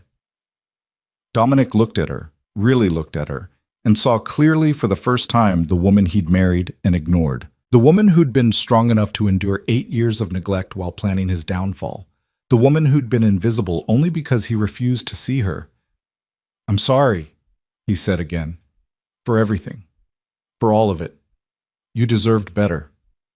Yes, I did. Elena stood. But sorry doesn't rebuild 8 years. It doesn't undo the damage. It's just a word you say when there's nothing left to say. She walked toward the door. Elena. She stopped but didn't turn around. In another life, if I'd been different, could we have been happy? She was quiet for a long moment, then softly, we'll never know. You made sure of that. The door closed behind her. Dominic sat alone in the room, listening to her footsteps fade down the hallway. A guard brought him the confession and a pen. He signed it. Not because Elena had forced him, not because he was out of options, but because she was right. For once in his life, he needed to face consequences for something he'd actually done. The pen scratched across paper. His signature, once a symbol of power and authority, now just an admission of guilt. When he finished, the guard took the document away. Dominic sat in the empty room and thought about 22 phone calls he'd never answered, 22 chances he'd missed, one woman he'd never really seen until she was gone. The confession changed everything and nothing. Within hours of signing, Dominic was transferred to a maximum security federal facility upstate. The media called it a shocking admission. Legal analysts debated whether it was a strategic move or genuine remorse. His former associates called it weakness. But none of that mattered anymore because the moment that pen left paper, Dominic Vale ceased to be a crime lord and became simply another inmate waiting for sentencing. The trial for the Castellano murder was perfunctory. With his signed confession, there was no need for drawn-out proceedings or dramatic revelations. The prosecutor presented the evidence: the confession, the recovered body, Victor Russo's testimony from beyond the grave in the form of recorded statements he'd given before his death. Dominic's lawyer mounted a half-hearted defense about coercion and mental duress, but everyone in the courtroom knew it was theater. The judge, a stern woman named Patricia Morrison, who'd never taken a bribe in 30 years on the bench, sentenced him to 25 years to life.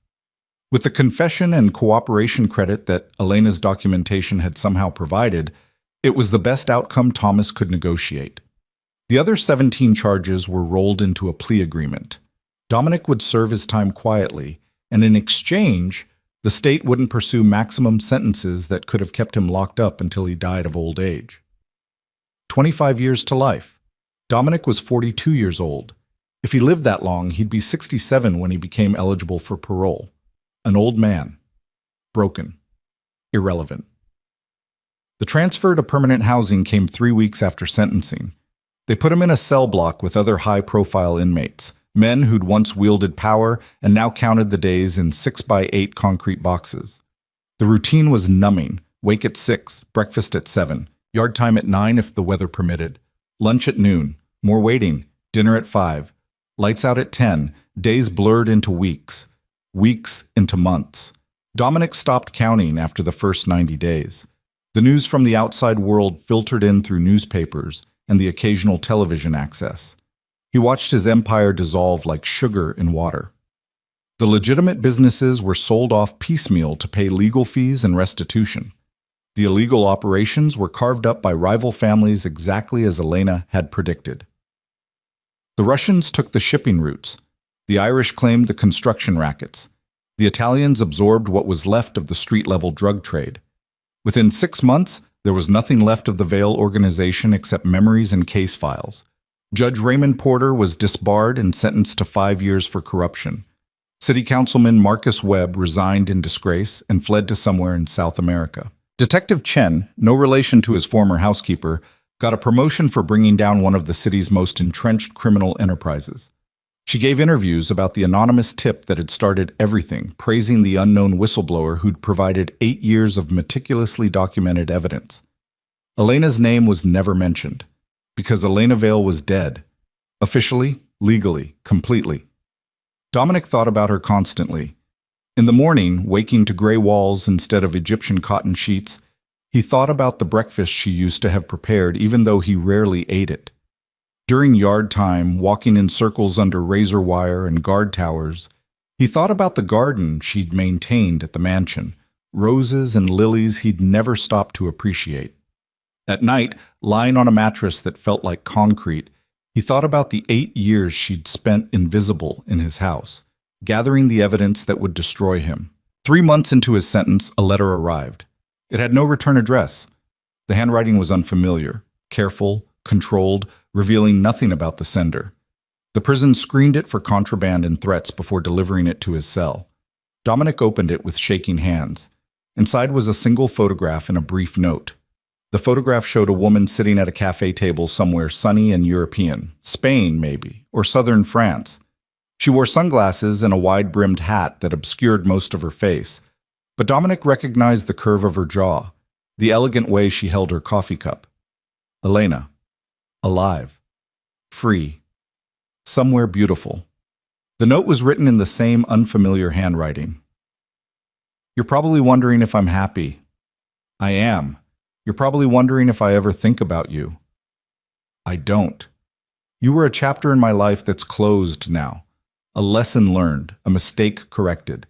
I'm writing this not because I want to reconnect or because I feel guilty. I'm writing because I want you to know that everything you lost, I gained.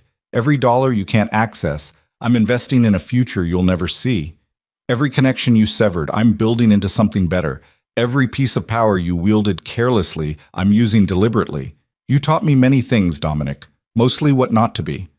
For that, I suppose I should thank you, but I won't, because you don't deserve gratitude for accidentally creating the weapon that destroyed you.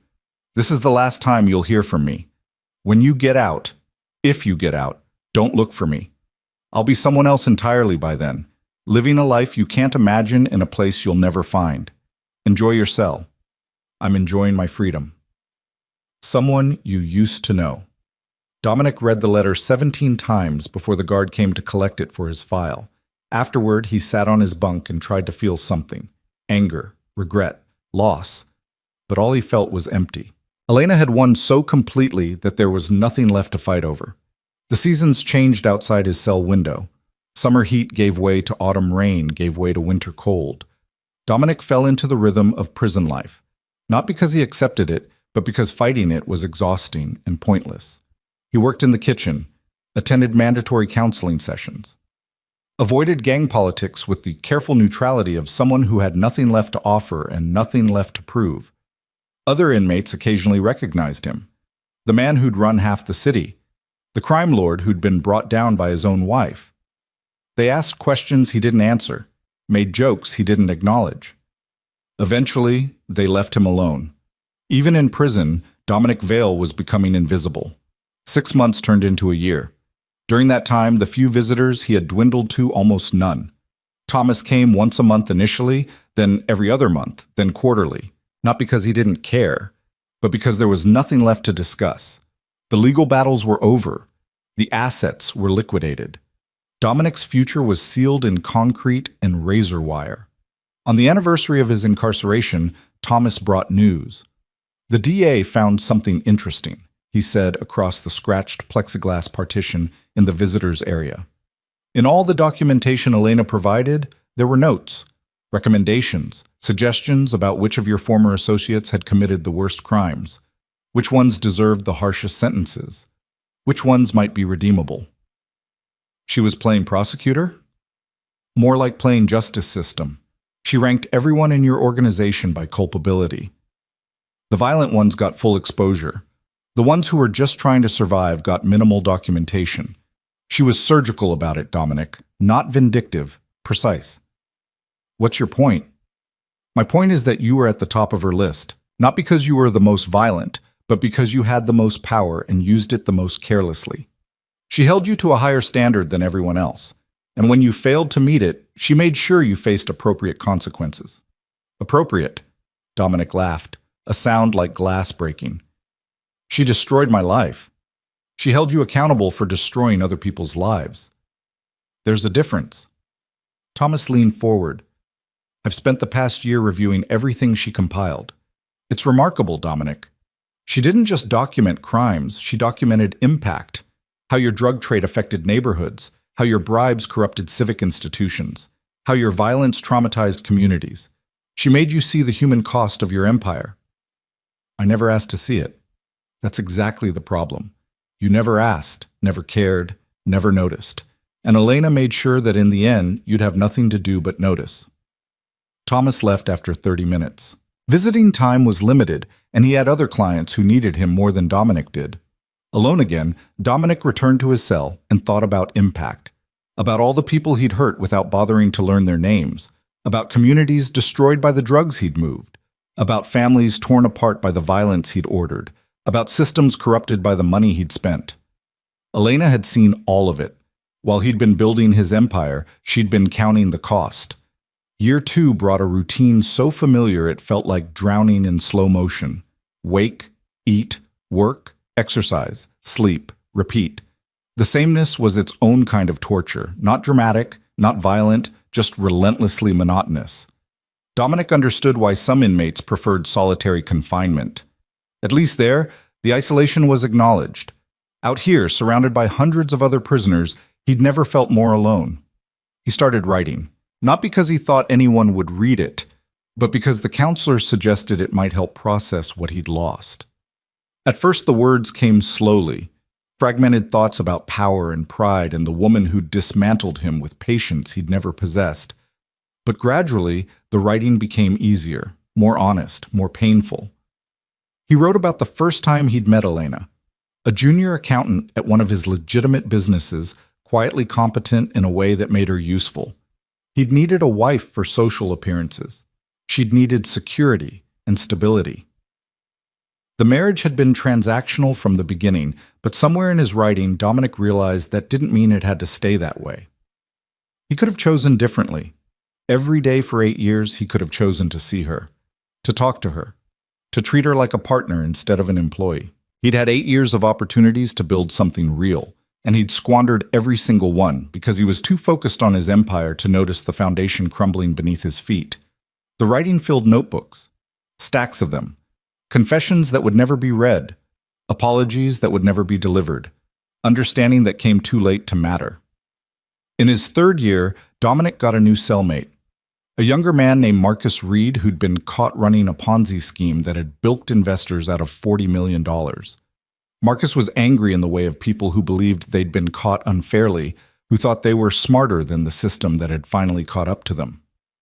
"They only got me because someone on the inside flipped," Marcus complained during their first conversation. "Someone I trusted, someone who had access to everything and used it to destroy me." Dominic said nothing, just listened to Marcus rant about betrayal and injustice and how he'd get revenge someday. "You get it, right?" Marcus pressed. "I heard about you. Your wife took you down. That's gotta burn." "It did," Dominic admitted. At first, man, I'd never stop being angry. How could you trust someone with everything and have them destroy you like that?" "Because I never actually trusted her. I just assumed she'd stay loyal because I'd given her a comfortable life. That's not trust. That's arrogance." Marcus frowned. "You're defending her?" "No, I'm understanding her. There's a difference." Dominic sat on his bunk, looking at the young man who reminded him too much of his younger self. "You think you got caught because someone betrayed you. But the truth is, you got caught because you did something wrong and someone finally made you face consequences. That's not betrayal. That's justice. Justice. They took everything from me. You took everything from your investors first. All that person did was return the favor." Marcus turned away, muttering about how Dominic didn't understand. But Dominic understood perfectly. He'd been that angry once, that certain of his own righteousness, that convinced the world was wrong and he was right. Elena had cured him of that certainty. The 4th year brought unexpected news. Thomas arrived looking troubled, carrying a folder Dominic recognized from his trial. "The DA received another package," Thomas said without preamble. "More documentation from the anonymous source, but this time it wasn't about you." "What do you mean?" "It was about the rival families who took over your territory. The Russians, the Irish, the Italians. Whoever's been sending evidence, Elena presumably, just gave law enforcement everything they need to take down the organizations that replaced yours." Dominic felt something shift in his chest. "She's still documenting?" "Apparently. The package included financial records, surveillance photos, transaction logs, everything organized with the same meticulous attention to detail as the evidence against you. The DA thinks she's been tracking these families since your arrest, learning their operations, building cases against them." "Why would she do that?" Thomas shrugged. "Maybe she wasn't just trying to destroy you. Maybe she was trying to destroy the entire corrupt system. You were just the first domino." The implications settled slowly. Elena hadn't disappeared to live a quiet life of freedom.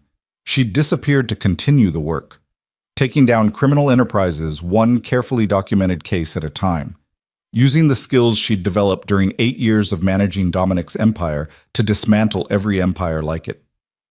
Is she? Dominic stopped, unsure how to phrase the question. Is she safe? Going after these families, they'll hunt her if they figure out who she is.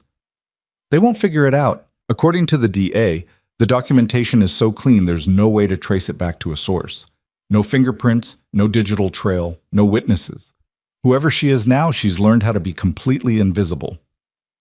After Thomas left, Dominic sat in his cell thinking about Elena's crusade. She could have taken the money and disappeared into comfortable obscurity. Instead, she was waging a quiet war against organized crime with nothing but patience and documentation. She'd become everything he'd pretended to be: powerful, strategic, genuinely making a difference. The irony wasn't lost on him. Year 5 brought the first serious parole consideration hearing, though everyone knew it was a formality. Dominic wouldn't be released after serving just 5 years of a 25-to-life sentence, but the hearing gave him an opportunity to speak, to show the parole board he understood what he'd done and why he deserved to remain incarcerated.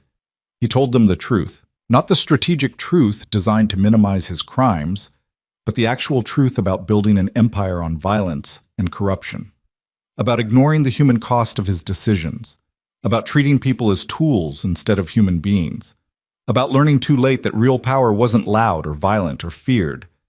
Real power was quiet, patient, strategic, like Elena. The parole board denied his application unanimously. Dominic wasn't surprised or disappointed. He deserved to be exactly where he was. 6 years in, Dominic received a visitor he didn't recognize, a woman in her 60s, well-dressed, with kind eyes, and an expression that suggested she'd seen terrible things and chosen kindness anyway. "My name is Catherine Morrison," she said. "I'm a victim's advocate. I work with families affected by organized crime." "I don't have any family." "I'm not here about your family. I'm here about the families you hurt." Catherine pulled out a folder. "Over the past 6 years, I've been working with people whose lives were destroyed by the drug trade you ran. Parents who lost children to overdoses. Communities devastated by the violence your organization spread. I wanted you to see their faces, learn their names, understand the impact of your choices." She showed him photographs. A mother holding a picture of her teenage son who died from drugs Dominic had moved. A father standing in front of a house destroyed in gang warfare over Dominic's territory. A community organizer pointing to a neighborhood that looked like a war zone. "Why are you showing me this?" Dominic asked, his voice rough. "Because someone asked me to. Someone who believes you're capable of understanding what you did. Someone who thinks that understanding might lead to genuine change." "Elena," Catherine didn't confirm or deny, "I was asked to visit you once a year to show you the continued impact of your crimes, to make sure you don't forget why you're here." "I won't forget." "Good. Because these families can't forget either. They live with the consequences of your choices every day. The least you can do is witness their pain." Catherine visited every year after that, each time bringing new stories, new faces, new evidence of the destruction Dominic had caused. Each visit was harder than the last, but Dominic never refused to see her, never turned away from the photographs, never stopped learning the names of people he'd hurt. It was the least he could do. The very least. 7 years became 8. 8 became 9. Dominic aged in prison the way everyone does, not gracefully, but inevitably. Gray appeared in his hair. Lines deepened around his eyes. His body grew leaner, harder, shaped by prison routine and limited resources. But something else changed too. Something internal that was harder to quantify. The arrogance that had defined him for 42 years gradually eroded under the weight of enforced humility. The certainty that he'd been justified in his actions crumbled when confronted with evidence of their cost. The pride that had kept him from answering 22 phone calls dissolved into something that might have been wisdom or might have been surrender. Probably both. In his 10th year of incarceration, the news broke that the last of the major crime families in the city had been taken down. Federal raids. Dozens of arrests. Cases built on anonymous documentation that law enforcement described as the most comprehensive they'd ever seen. The media speculated about the mysterious whistleblower who'd spent a decade systematically dismantling organized crime in the city. Some called her a hero. Others questioned the legality of her methods. But no one could identify her. No one could find her. She was a ghost fighting ghosts. Dominic knew who she was, and he knew she'd finally finished the work she'd started the night she called him 22 times. Thomas visited a week after the final raids, looking older and more tired than Dominic had ever seen him.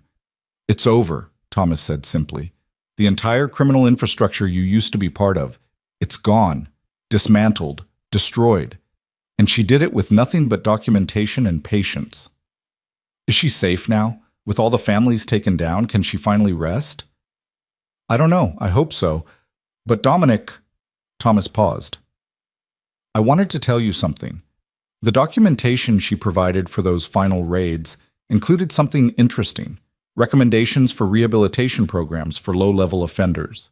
Suggestions for community investment in neighborhoods damaged by the drug trade. Proposals for criminal justice reform that might prevent future organizations like yours from taking root. She's not just tearing down, she's building up." "Exactly. She spent 10 years destroying a corrupt system, and now she's trying to build something better in its place. She's everything you could have been if you'd chosen differently." The words should have stung. Instead, they just felt true. "Good," Dominic said quietly. "I'm glad she's using everything I taught her for something worthwhile." Thomas left, and Dominic returned to his cell. That night, he dreamed of Elena for the first time in months. In the dream, she was sitting in a cafe somewhere sunny, drinking coffee and reading a newspaper. She looked peaceful, content, free. When he woke, Dominic realized he was smiling. The remaining years blurred together. Dominic settled into something that might have been acceptance or might have been defeat. He worked. He wrote. He met with Catherine Morrison and learned more names of people he'd hurt. He attended parole hearings he knew he'd fail. He existed in the space between punishment and redemption, never quite reaching either. On the 15th anniversary of his incarceration, a package arrived. No return address. No note. Just a book. It was a published memoir written by an anonymous author. The title, Invisible: How I Dismantled a Criminal Empire from the Inside. Dominic read it cover to cover in 2 days. The book told Elena's story, carefully anonymized, legally vetted, but unmistakably hers. 8 years of marriage to a crime lord who never saw her. 8 years of documentation and preparation. The decision to bring down not just one man, but an entire corrupt system. The decades spent systematically destroying every organization that had profited from violence and fear. The final chapter was titled, What Power Really Means. In it, the author wrote, "Real power isn't loud. It isn't violent. It isn't feared. Real power is the ability to change systems that seem unchangeable, to hold people accountable who thought they were untouchable, to build something better from the ashes of something terrible. My husband thought power meant controlling people through fear. I learned that power means freeing people from fear. He shouted, and the world trembled. I whispered, and the world changed. That's the difference between power that destroys and power that builds. Between power that demands attention and power that works in silence. He was the storm everyone saw coming.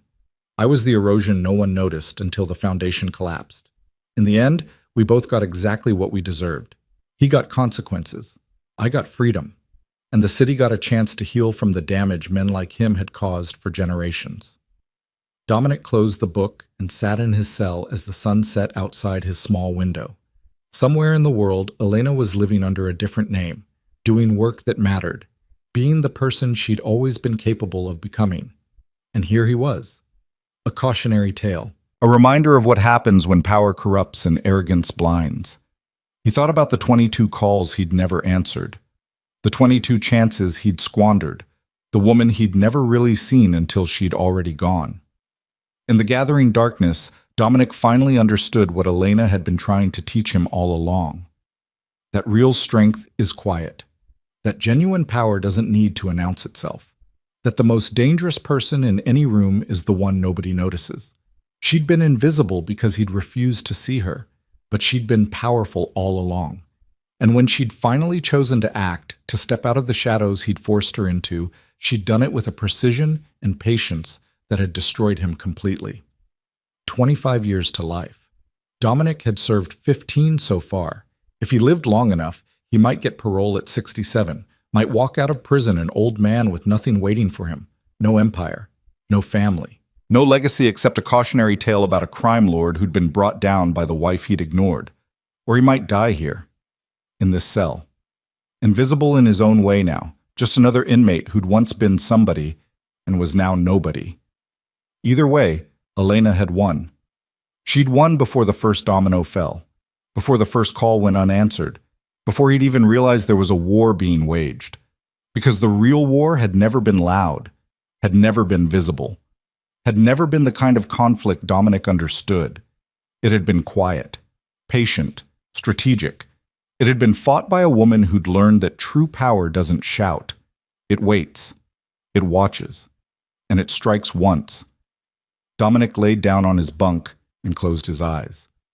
Outside, the world continued without him. Inside, he finally understood the lesson Elena had spent 8 years teaching.